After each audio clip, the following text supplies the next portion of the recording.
Today we're going to be looking at how to use a semicolon without looking like an incompetent dinosaur. I picked Dinosaur because the comic that we're going to be using today is from The Oatmeal, and if you haven't seen that website, I highly recommend it. It's not necessarily for all grammatical things, but it's a definite fun source for figuring out how to use certain punctuations. So today we're going to focus on semicolons and how you use them.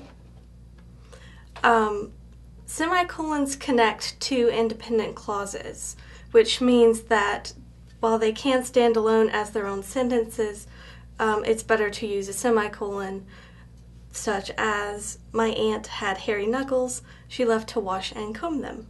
The first part of it is an independent clause, so it could stand alone if it wanted to. But the second one is an independent clause, and it could also exist alone if it wanted to, but they're connected together because it flows better. And when you should use a semicolon is whenever you want to bond two specific statements. Usually it's whenever they're related or if they contrast some kind of idea in both of the independent clauses is similar that makes them flow better when they're together than when they're alone. So in the example, it says, I gnaw on old car tires. It strengthens my jaw so I'll be better conditioned for bear combat. In the first example, you would use a semicolon because there is a common idea in both independent clauses. But in the second example, I fought a bear in one, period. Also, I never kissed plague rats on the mouth. So there is not a common idea in the second one, so you would not be able to use a semicolon in that example. Another way that you can use a semicolon is to think of it like you're connecting certain ideas that have an internal connection. So if you're saying, when dinosaurs agree on something, they often high-five each other, semicolon, dinosaurs are all about high fives. So in this case, you can't use any other punctuation because it would either end up with a run-on sentence or a comma splice. So this is probably one of my favorite examples because it has the dinosaurs and they really illustrate how you can properly use a semicolon and not be grammatically incorrect.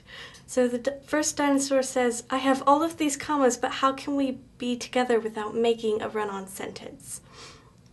And the other dinosaur, who's very grammatically knowledgeable, says that nothing can stop true love, so you can just use a semicolon.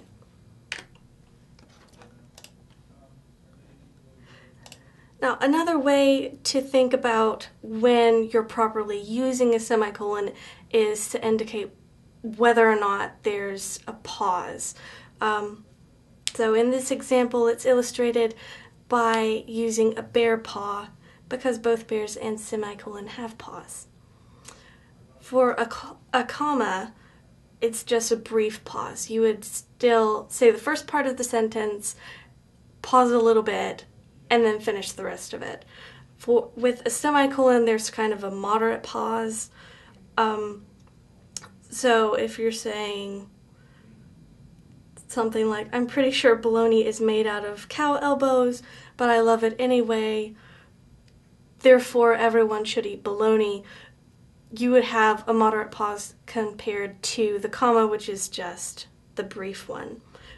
And comparatively, the period, of course, is a complete stop. Now you can also use a semicolon as if it was a super comma.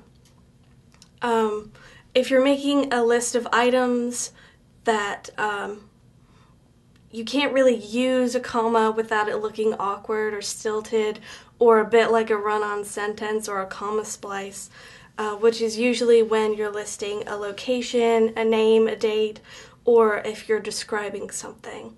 So for example, if you said, while searching for a good place to get a unicorn burger, I traveled to Seattle, Washington, semicolon, Tokyo, Japan, semicolon, and London, England. You can also list and describe characters or